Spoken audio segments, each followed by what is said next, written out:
Surrounding the town of Blackwood had always held a sense of foreboding.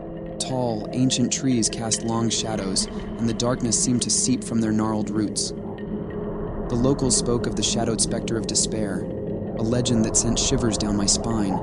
It was a tale I had heard in hushed whispers from my grandmother, a tale that had terrified me since childhood. One moonless night, curiosity got the better of me.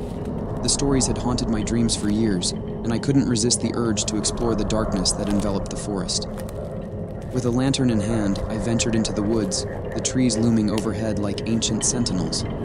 The only sound was the crunch of leaves beneath my boots, and a creeping sensation that I was not alone. I tried to brush off my unease as I moved deeper into the heart of the forest. As I walked, I felt a growing heaviness in the air. It was as if the darkness had thickened, and it clung to my skin like a shroud. The tales of the specter echoed in my mind, and I couldn't help but feel that every shadow held a secret. Suddenly, the forest fell into silence, and my lantern dimmed. I turned to see a figure, a darkness within the shadows, moving toward me. It was the shadowed Specter of Despair. The specter was a terrifying sight, a shapeless entity that seemed to absorb the very light around it. Its eyes, deep and hollow, were pools of endless darkness. It reached out toward me with shadowy tendrils, beckoning me closer. I wanted to flee, but my feet remained rooted in place, as though held by an unseen force. The specter's mournful wail pierced the silence, sending a shiver down my spine. It was a sound of immeasurable sorrow, a cry that seemed to come from the depths of the abyss. As the specter drew nearer, I felt an overwhelming sense of hopelessness. It was as though all the pain and despair in the world were pressing down on me. My thoughts became muddled, my memories twisted by darkness. But then, in the midst of the specter's malevolence, a memory surged to the surface. It was a memory of my family, of the love and warmth we had shared.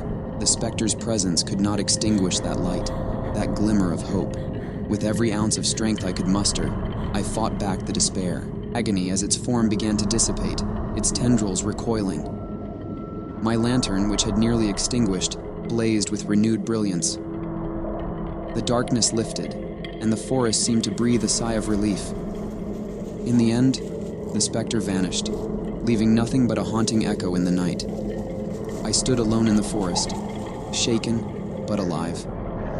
The darkness that had once surrounded me had dissipated.